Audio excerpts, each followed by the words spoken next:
Scientists claim to have come up with a technique that could help save all the films, TVs, and music in the world by turning it into DNA. This extraordinary research, some of it done in Cambridge, successfully turned digital files into strings of DNA, a development which could save vast amounts of storage space and money.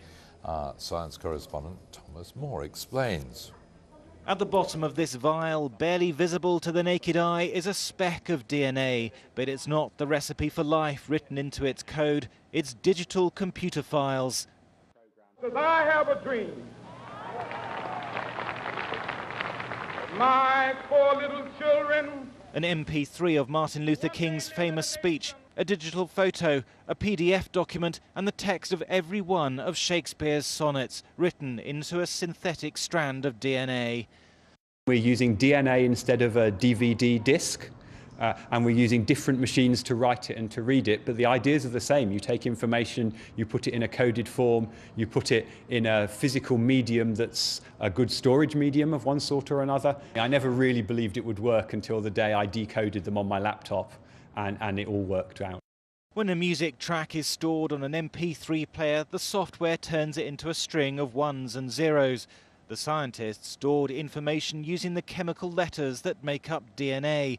1 megabyte of computer data was stored in a strand of DNA 3 million letters long, a strand so short it's almost invisible. So much information can be stored that every film and TV program ever made can be packed onto a strand of DNA that fills just 1 cup. At the moment, information is archived on magnetic tape. It's cheap, but it takes a lot of space and the tape degrades. So every few years, people need to copy the contents onto a fresh tape.